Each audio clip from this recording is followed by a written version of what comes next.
हम राहुल जी से पूछना चाह रहे थे, मांझी जी एनडीए के मजबूत घटक दल में से हैं। बड़ा बेटा होते हुए भी छोटे बेटे को लालू जी बहुत पहले ताज पहना चुके हैं। राष्ट्रीय सहायक डिजिटल प्लेटफॉर्म पे आपका बहुत बहुत स्वागत है। मैं आपके साथ रोशन कुमार। देखिए, बिहार में कुछ दिन पहले जो है लोकसभा के नेता प्रतिपक्ष राहुल गांधी यहाँ पहुंचे बिहार में, और उन्होंने कहा कि जो बिहार में जातीय जनगणना जो पेश हुआ है, जो जारी किया गया है, वो फर्जी है।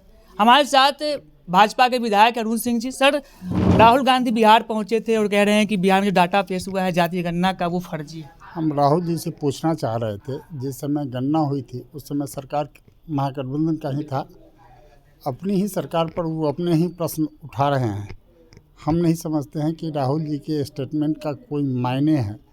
इससे पूर्व ऑलरेडी कर्नाटक में उनके सरकार 2014 में जातीय गणना करवाया, लेकिन आज तक उसका कोई चीज़ पब्लिश नहीं हो पाया।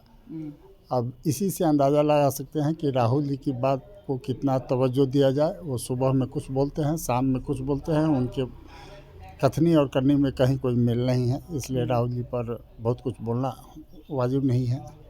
पशुपति कुमार पारस को लेकर सवाल करेंगे। चर्चा है कि वो लगातार लालू यादव के संपर्क में है, कई बार उनसे मुलाकात हुई, परसों भी उनसे मुलाकात हुई, और वो महागठबंधन की ओर जा रहे हैं। क्या एनडीए को इससे कुछ नुकसान होगा? हमारे समझ से कोई अगर ऐसा होता भी है तो कोई नुकसान नहीं होगा। इससे कहीं कोई नुकसान नहीं होने जा रहा है। मांझी जी को ऑफर मिला है महागठबंधन की ओर से कि उनका स्वागत है। जो दलित वंचितों की जो बात करते हैं तेजस्वी यादव, लालू प्रसाद यादव, उनकी आ जाने से महागठबंधन को और मजबूती मिलेगी। मांझी जी एनडीए के मजबूत घटक दल में से हैं। मांझी जी पूरे चट्टानी की तरह से एनडीए के साथ हैं और रहेंगे।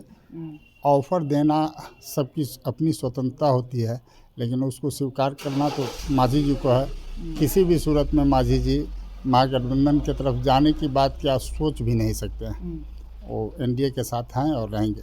अच्छा, पटना में दो कार्यक्रम हुआ है, कांग्रेस का अलग कार्यक्रम हुआ है, आरजेडी का अलग कार्यक्रम हुआ है, और दोनों एक ही गठबंधन के आते हैं। कैसे देखते हैं? खुद महागठबंधन में सब के सब अलग अलग राग अलाप रहे हैं। माले कुछ और बोल रहा है, कांग्रेस कुछ और बोल रहा है।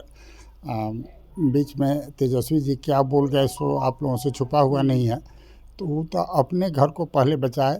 एनडीए की तरफ ताक झाँक करने से उनको कुछ मिलने वाला नहीं है। अपना जो घर बनाए हुए हैं उसी में के कुछ घटक दल इधर आने के लिए बेचैन है, लेकिन इधर कोई जगह नहीं है। आरजेडी के कार्यकारिणी बैठक में जो है अब तेजस्वी यादव को लालू प्रसाद यादव के बाद जो भी डिसीजन होगा पार्टी में तेजस्वी यादव लेंगे। आपको लग रहा है कि तेज प्रताप यादव को जो है पार्टी और जो परिवार के लोग हैं उनको अनदेखा कर रहे हैं? बिल्कुल अनदेखा कर ही रहे हैं तेज प्रताप जी को। कहीं कोई तवज्जो तो उनको मिल नहीं रहा है। हाँ, बड़ा बेटा होते हुए भी छोटे बेटे को लालू जी बहुत पहले ताज पहना चुके हैं। और आपस में निश्चित रूप से आज हो कल हो रिएक्शन होना ही होना है, और वो लोग एक साथ रह नहीं सकते हैं।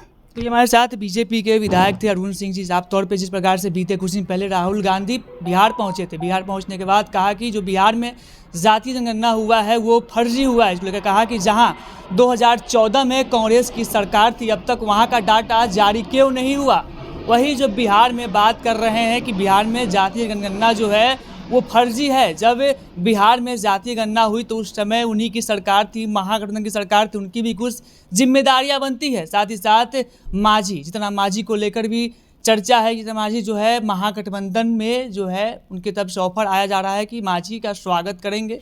इस पर उन्होंने अपने बयान रखा। साथ ही साथ पशुपति कुमार पारस लगातार जो है लालू प्रसाद यादव के संपर्क में है। इसको लेकर कहा कि पूरे बिहार की जनता जो है एनडीए के साथ है, नीतीश जी के नेतृत्व में, और प्रधानमंत्री नरेंद्र मोदी के नेतृत्व में जो है लोग एक साथ एनडीए के पक्ष में अपना मतदान करेंगे। रोशन कुमार, राष्ट्रीय सागर, पटना।